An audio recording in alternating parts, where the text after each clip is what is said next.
Hello दोस्तों, आज की क्लास में हम लोग बात करेंगे यूनिट एंड आउटपुट कॉस्टिंग के क्वेश्चन नंबर 17 की। तो चलिए देखते हैं कि क्वेश्चन नंबर 17 हमारा क्या दिया हुआ है। क्वेश्चन नंबर 17 दिया हुआ है, the following particulars have been extracted from the books of the India slate company limited for the year ended 31 March 2014। ठीक है, हमें क्या बनानी है, हमें एक कॉस्ट शीट बनानी है। किसके लिए? इंडिया स्लेट कंपनी लिमिटेड के लिए कॉस्ट शीट बनानी है, जो स्लेट बनाने का काम करती है। कुछ जानकारी दी हुई है। जानकारी क्या दी हुई है? फर्स्ट पॉइंट दिया है, slate quarried 6500 ton all of which was used. ठीक है, स्लेट बनाने के लिए कुछ मटेरियल यूज होता होगा, जो कहां से निकाला जाता होगा? खान से निकाला जाता होगा। ठीक है, तो खान से कितना मटेरियल निकाला गया है? खान से निकाला गया है मटेरियल 6500 टन। कितना निकाला गया है? 6500 टन, और जो कि पूरा यूज कर लिया गया है। ठीक है, फिर लिखा है वेजेस ₹50 पर 1000 स्लेट मेड। ठीक है, वेजेस देनी है, कैसे देनी है? ₹50 पर 1000 स्लेट है, जितनी स्लेट बनाएंगे, ठीक है, मजदूर, उन्हें 1000 स्लेट के बदले 50 रुपए देने पड़ेंगे। ठीक है, यानी उन्हें हम 1000 स्लेट के लिए 50 रुपए देंगे। ठीक है, फिर लिखा रॉयल्टीज ₹1.50 पर टन ऑफ स्लेट क्वेरीड। देखिए, जो भी कोयले की खान से या जो भी खान होगी जहां स्लेट निकाली जाती होगी, स्लेट निकालने पे हमें गवर्नमेंट को क्या देना पड़ेगा? रॉयल्टी देनी पड़ेगी। तो यहाँ पे जो रॉयल्टी कैसा खर्चा हो जाएगी? डायरेक्ट खर्चा। रॉयल्टी का रेट क्या दिया? रॉयल्टी का रेट दिया है ₹1.50, यानी ₹1.50 पर टन। ठीक है, और टोटल निकाला कितने टन गया है? 6500 टन। तो 6500 को 1.50 यानी ₹1.50 से मल्टीप्लाई कर देंगे तो रॉयल्टी हमारी आ जाएगी। फिर लिखा है वर्क ओवरहेड्स 20% ऑन वेजेस, यानी फैक्ट्री ओवरहेड्स दिए हैं कितना? 20% ऑन वेजेस, जो भी वेजेस आएगा उसका 20%। फिर लिखा है इंटरनल कैरिज, ये भी हमारा प्राइम कॉस्ट का पार्ट हो जाएगी। ठीक है, कितना हो जाएगा? 32,500, क्योंकि डायरेक्ट खर्चा है। ठीक है, office overheads 60% of work overheads. Office overhead पर क्या दिया है? 60% ऑफ वर्क ओवरहेड्स, यानी जो भी हमारे फैक्ट्री ओवरहेड्स या वर्क ओवरहेड्स आएंगे उसका 60% क्या हो जाएगा? ऑफिस ओवरहेड हो जाएगा। फिर लिखा है स्टॉक ऑफ स्लेट ऑन 1 अप्रैल 2013, यानी ओपनिंग स्टॉक। ठीक है, यानी अप्रैल में जब भी दिया हो लगभग ओपनिंग स्टॉक ही होता है। ठीक है, 30 लाख वैल्यूड एट ₹60 पर 1000 slate. Opening stock 30 lakh slate का है, उसकी वैल्यू कैसे निकालेंगे हम लोग? ₹60 पर 1000। ठीक है, 60 रुपए पर 1000 स्लेट की वैल्यू है, 30 लाख की वैल्यू उन्होंने निकाल लेंगे। ठीक है, slate sold during the year, कितनी स्लेटें बेची गई थी? बेची गई 70 लाख स्लेट एट ₹90 पर 1000 स्लेट। 70 लाख बेची गई हैं, ₹90 पर 1000 के रेट से। क्लोजिंग स्टॉक दिया है, stock of slate on 31 March 2014 25 lakh to be valued at cost during the year. अब इस क्वेश्चन में सब कुछ चीजें नॉर्मल दी हुई हैं। ठीक, जो भी आपने पढ़ा सब नॉर्मल चीजें थी, बट यहाँ पे ध्यान दीजिएगा, जो ओपनिंग और क्लोजिंग स्टॉक दिया हुआ था, ठीक है, उसमें ओपनिंग स्टॉक की वैल्यू दी हुई थी, क्लोजिंग स्टॉक की वैल्यू नहीं दी है। यानी ओपनिंग स्टॉक की यूनिट्स दी है कितनी? 30 लाख। हाँ, 30 लाख ही दी थी। साथ में ये लिखा था कि जो ओपनिंग स्टॉक की वैल्यू निकालनी है ₹60 पर 1000 स्लेट के हिसाब से निकालना है। ठीक है, प्रीवियस क्वेश्चन में दोनों की वैल्यू नहीं दी थी, बट इस क्वेश्चन में ओपनिंग की दी है, क्लोजिंग की नहीं दी है। ठीक है, तो ध्यान रखिएगा, ओपनिंग स्टॉक की वैल्यू जो क्वेश्चन में दी है वही हम पुट करेंगे, और क्लोजिंग स्टॉक की वैल्यू हम लोग फाइंड आउट करेंगे सीओपी की हेल्प से। ठीक है, बाकी पूरा क्वेश्चन प्रीवियस क्वेश्चन के तरीके से ही है। तो चलिए शुरू करते हैं क्वेश्चन को लगाना।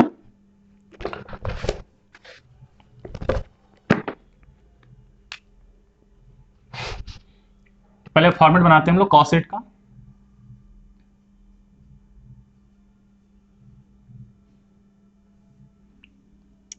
फॉर्मेट ड्रा कर लेते हैं, पर्टिकुलर, अमाउंट और कॉस्ट पर यूनिट। ये अमाउंट का कॉलम हो गया, एक कॉस्ट, यहाँ पे पर यूनिट नहीं पर 1000 निकालना पड़ेगा, क्योंकि सब कुछ दिया है 1000 में। ठीक है,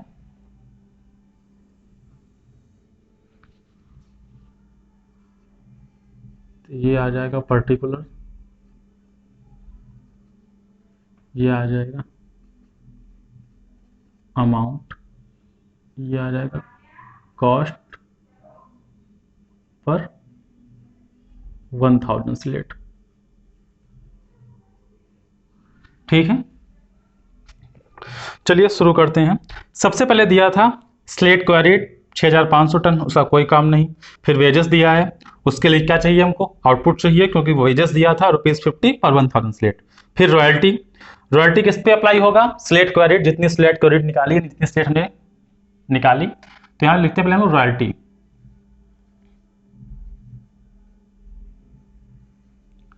रॉयल्टीज कितना आएगा, 6500 टन था, ठीक है, इंटू ₹1.50 मल्टीप्लाई कर लेंगे तो आ जाएगा 639, 9750, 9750, ठीक है। उसके बाद वेजेस लिख लेते हैं हम लोग,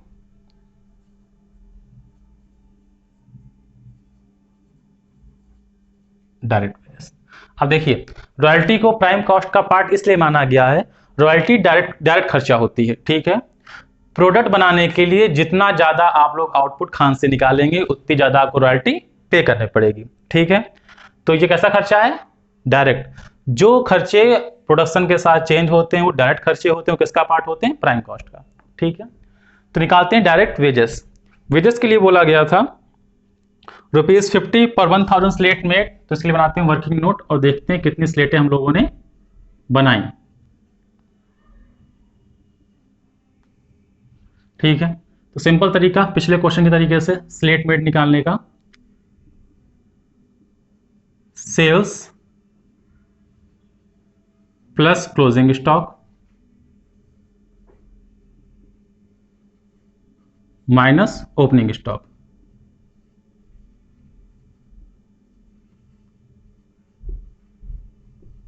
सेल्स कितनी दी थी क्वेश्चन में, सेल्स की यूनिट दी हुई थी 70 लाख, क्लोजिंग 25, ओपनिंग 30।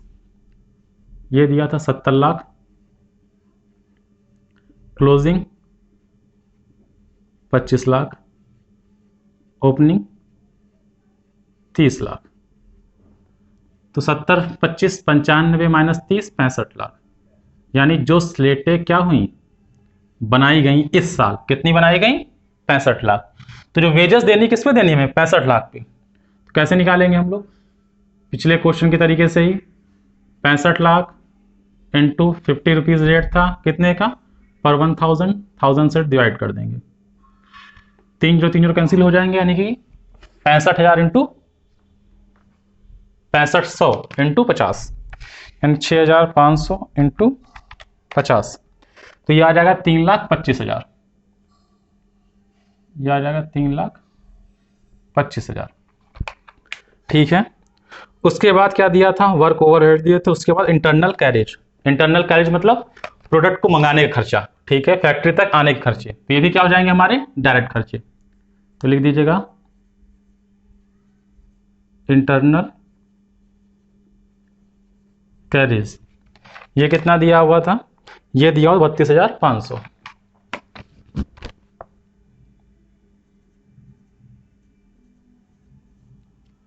तीनों को ऐड कर लीजिएगा क्योंकि और कोई प्राइम कॉस्ट का खर्चा नहीं था।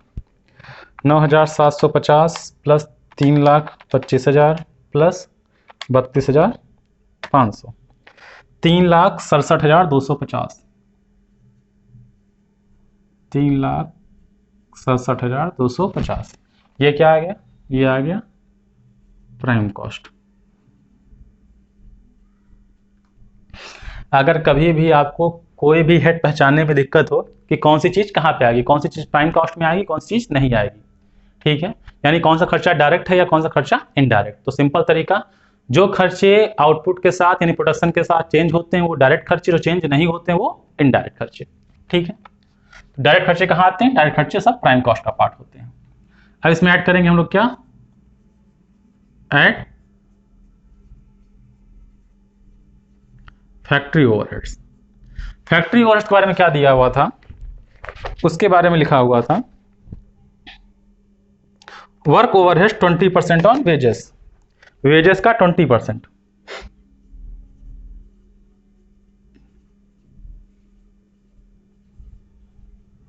वेजेस आई थी हमारी 3,25,000, इसका निकालें 20% तो आ जाएगा 65,000।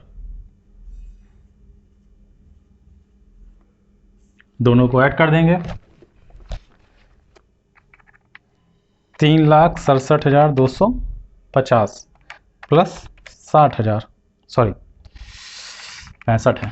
3,67,250 प्लस 65,000, 4,32,250, 4,32,250। ये क्या आ गया? ये आ गया हमारा वर्क ओवरहेड, यही वर्क कॉस्ट। ओवरहेड तो ये हो गया, ठीक है। इसमें ऐड करेंगे हम लोग क्या? Office overhead. ऑफिस ओवरहेड के बारे में क्या दिया था? Office overhead 60% of work overheads, 60% of works overhead. Work overheads क्या है? फैक्ट्री ओवरहेड ही वर्क ओवरहेड्स, ठीक है। 65,000 है, 65,000 निकालेंगे 60% हम लोग।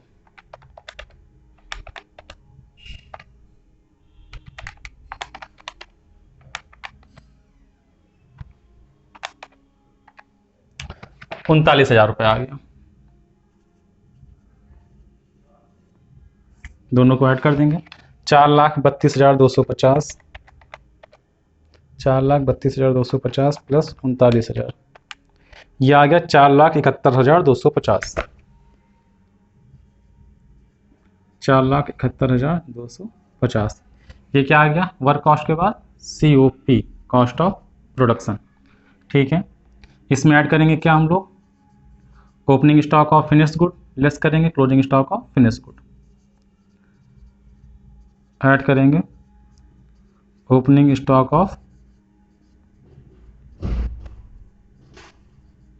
फिनिश्ड गुड्स लेस करेंगे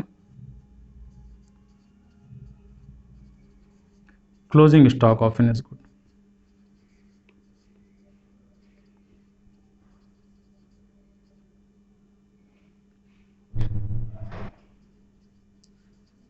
ठीक है, वर्किंग नोट बना के निकाल लेते हैं ओपनिंग स्टॉक की वैल्यू। देखिए, ओपनिंग स्टॉक दिया था क्वेश्चन में 30 लाख यूनिट का, 60 रुपए पर 1000, ठीक है। तो वैल्यू ऑफ ओपनिंग स्टॉक, ठीक है। ओपनिंग स्टॉक था हमारा 30 लाख पर 1000, 60 रुपीज रेट था, तो 1000 से डिवाइड 60 से मल्टीप्लाई, 3 जीरो कैंसिल आ जाएगा 3,000, 30,000 कर देंगे तो आ जाएगा 80,000, यानी 1,80,000। साथ में हमें चाहिए क्लोजिंग स्टॉक की वैल्यू, ठीक है। क्लोजिंग स्टॉक के लिए कोई रेट दिया नहीं, तो किसका रेट यूज करेंगे हम लोग? COP का, ठीक है। यहाँ पे आउटपुट लिख लेते हैं। आउटपुट कितना हुआ था? 65 लाख हुआ था, 65 लाख स्लेट, ठीक है। तो पिछले क्वेश्चन की तरीके से ही हर पॉइंट पे क्या निकालेंगे हम लोग? पर 1000 स्लेट का रेट। चलिए देख लेते हैं। देखिए, पर 1000 निकालना है तो 3 जीरो कैंसिल हो जाएंगे, तो यानी 6,500 से क्या करना? हर अमाउंट को डिवाइड, तो 9,750 डिवाइड बाई 6,500, तो 1.5 इसका आ जाएगा। 3,25,000 डिवाइड बाई 6,500, तो आ जाएगा 50। फिर 32,500 डिवाइड बाई 6,500, तो आ जाएगा 5। तीनों को ऐड कर देंगे 56.5, या फिर इसको डिवाइड कर दें किसको? 3,67,250 डिवाइड बाई 6,500, तब भी यही आएगा। फिर 65,000 डिवाइड बाई 6,500, तो ये 10 आ जाएगा, ठीक है। करना चाहें कर लें, डिवाइड बाई,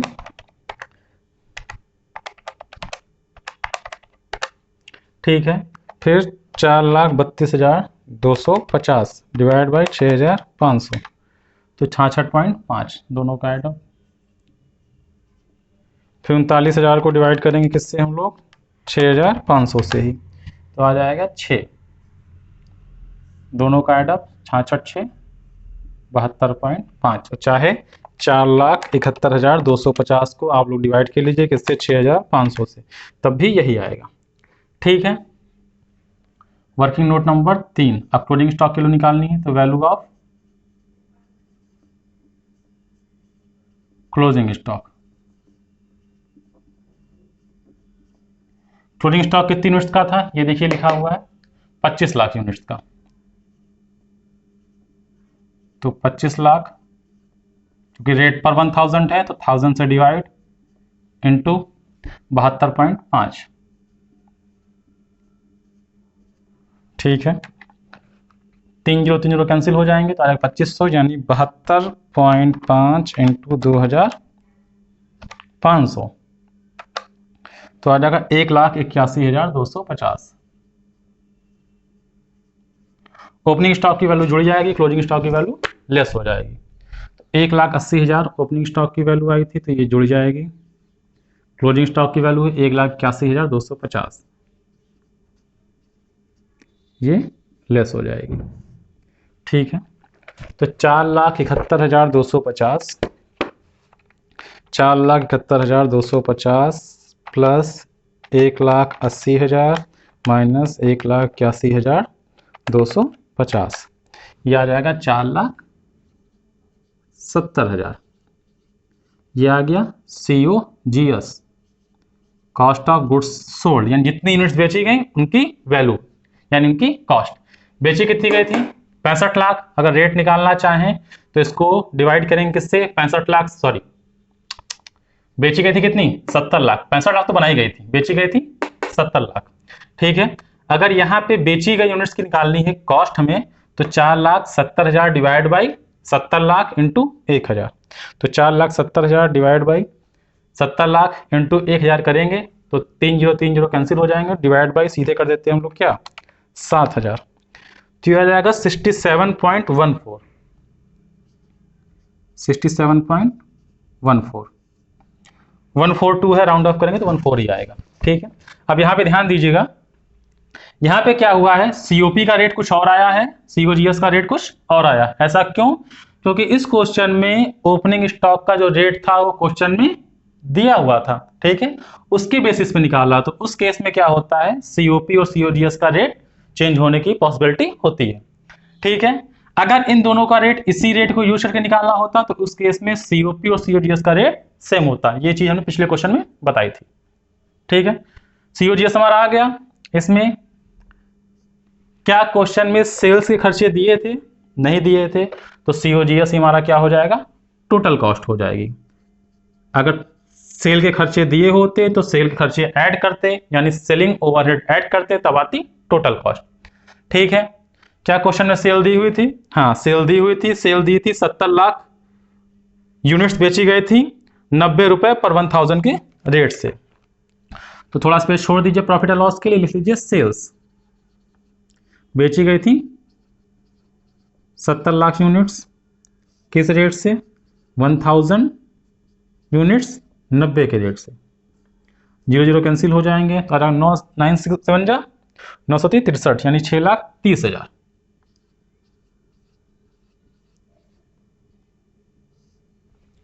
माइनस कर लेंगे 6,30,000 माइनस 4,70,000, 6,30,000 माइनस 4,70,000, तो ये आ जाएगा 1,60,000। कॉस्ट कम आई थी, सेल ज्यादा हुई है तो प्रॉफिट होगा। 470 की चीज कितने बेचा है, 6,30,000 में, यहां लिख देंगे ऐड प्रॉफिट। अगर रेट निकालना है प्रॉफिट कितने परसेंट हुआ, यानी सॉरी परसेंट में नहीं, अगर प्रॉफिट हमें निकालना है पर 1000 का रेट, तो 1,60,000 डिवाइड बाई 7,000। ठीक है, तो 22.857 राउंड अप करेंगे तो 22.86 हो जाएगा, 22.86, इसको ऐड करेंगे तो 90 ही आएगा जो कि सेल प्राइस थी। तो क्वेश्चन सिंपल था, पिछले क्वेश्चन की तरीके से ही। हाँ, आप लोग बुक में देखिएगा, पुरानी बुक है, मेरी भी थोड़ा पुरानी थी, आप लोग की बुक पुरानी हो तो जो इसमें टोटल कॉस्ट दी है 65 लाख स्लेट की, वो दी है 4,71,250। ठीक है, तो वो COP की वैल्यू दी है क्योंकि 65 लाख की दी है। ठीक है, तो यहाँ का आंसर दिया हुआ है, ध्यान रखिएगा। ठीक है, वो टोटल कॉस्ट नहीं दी हुई है, वो COP यानी 65 लाख यूनिट्स की वैल्यू दी हुई है, 4,71,250। बाकी पूरा क्वेश्चन पिछले क्वेश्चन की तरीके से था, बस इतना सा चेंजेस था। पिछले क्वेश्चन में ओपनिंग क्लोजिंग दोनों की वैल्यू नहीं दी हुई थी, इस क्वेश्चन में ओपनिंग की वैल्यू दी हुई थी, क्लोजिंग की वैल्यू नहीं दी थी। तो क्लोजिंग की वैल्यू निकालने के लिए हम लोग COP का रेट हम लोगों ने यूज किया। बाकी पूरा क्वेश्चन सेम है। उम्मीद करते हैं आप लोग क्वेश्चन समझ में आ गया होगा। अगर क्वेश्चन समझने में कहीं भी कोई दिक्कत हो रही है तो कमेंट सेक्शन में अपनी प्रॉब्लम जरूर लिखिए। अगर क्वेश्चन आपको समझ में आ रहे हैं, आपको कोई और क्वेश्चन पूछना है, ठीक है, तो अपनी प्रॉब्लम या कोई भी क्वेश्चन जो पूछना चाह रहे हैं आप कमेंट सेक्शन में लिख सकते हैं। ठीक है, बाकी आप क्वेश्चन कितना समझ में आ रहे हैं, अपना फीडबैक आप, अपना रिव्यू आप कमेंट सेक्शन में जरूर लिखिए। ठीक है, ताकि हमें भी समझ में आए कि आप लोग को क्वेश्चन समझने में कितनी आसानी हो रही है या कहाँ पे क्या प्रॉब्लम आ रही है। ठीक है, फिलहाल आज के लिए इतना ही, फिर मिलते हैं अगली क्लास में अगले क्वेश्चन के सोल्यूशन के साथ।